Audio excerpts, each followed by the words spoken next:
Em ano de eleições, a gente sempre tem alguma coisa surpreendente acontecendo com esses candidatos. E nesse ano de 2018 parece que a coisa é pior ainda. A gente tem alguns candidatos que dão declarações surpreendentemente científicas. E de todos esses, talvez o que mais se destaca, aquele que não deve ser nomeado aqui, conseguiu dar uma que é a mais assustadora de todas. Dia 18 de agosto agora, na AMAN, Academia Militar de Agulhas Negras, provavelmente a mais importante do país, ele conseguiu declarar que, se eleito, ele iria tirar o Brasil da ONU, porque ela tinha se tornado uma associação comunista e que não presta para nada.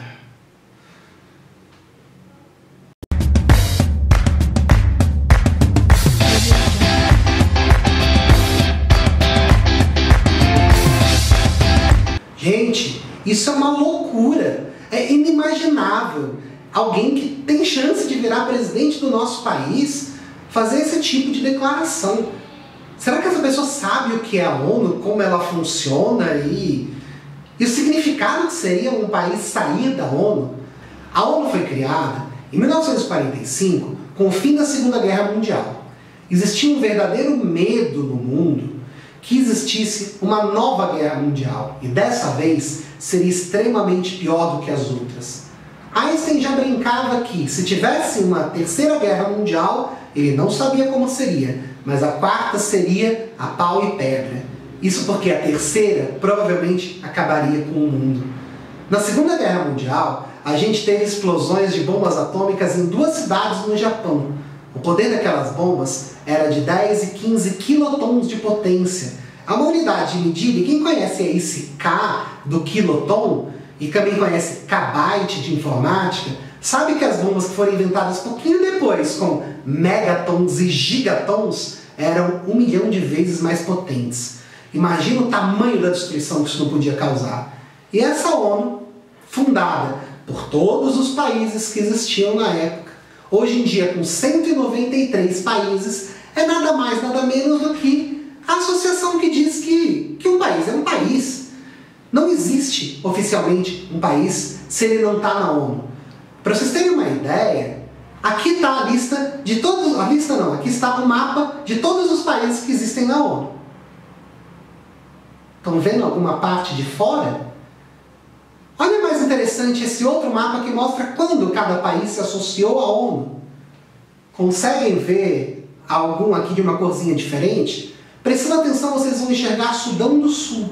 Sudão do Sul é o último país que integrou a ONU. Sabe por quê? Porque ele não existia antes. O Sudão do Sul passou anos lutando para ter a sua independência reconhecida pela ONU. Justamente porque somente a partir daí é que ele seria considerado um país. Somente a partir daí é que abririam embaixadas, a diplomacia funcionaria, comércio internacional e assim por diante.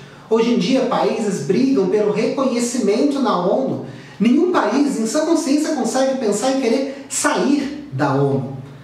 Para vocês terem uma ideia, a Palestina, que não aceitou logo que a ONU foi criada as dimensões que a ONU tinha concedido para ela, até hoje tenta desesperadoramente ser reconhecida de novo pela ONU para que possa ser considerada como um país e assim ter a sua independência.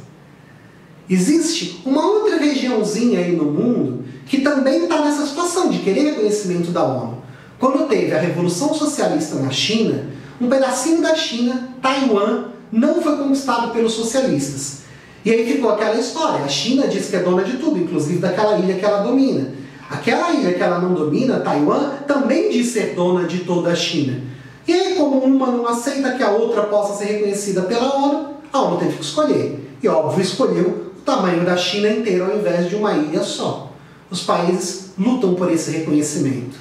Mas aí vem a pergunta, e na prática, o que aconteceria se um país realmente saísse da ONU? Para a gente começar a entender o tamanho dessa dimensão, talvez o melhor caso seja o caso da África do Sul. A África do Sul viveu uma situação de extrema segregação racial. Haviam bairros, cidades, regiões específicas para cada etnia negra que tinha lá. a maior parte da África do Sul deveria ficar para os brancos, e cada uma daquelas etnias negras tinham ficar presas, reclusas naquelas regiões, sem poder sair de lá a não ser com um visto de trabalho. A situação era considerada tão assustadora em termos de defesa da humanidade que a ONU impôs sanções, embargos comerciais, proibição de comércio com a África do Sul, como a gente pode ver no selo aqui.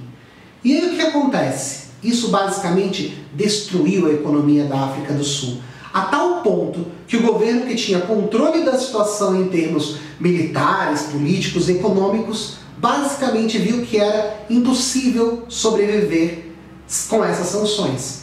E, através de um plebiscito feito no próprio país, o povo decidiu que era melhor estar do lado da ONU e sem o apartheid e conseguir a convivência entre aqueles grupos do que manter a situação como estava. Imagina numa situação de um país por conta própria peça para sair da ONU, se de repente você perde todas as relações comerciais, políticas e diplomáticas com os países vizinhos.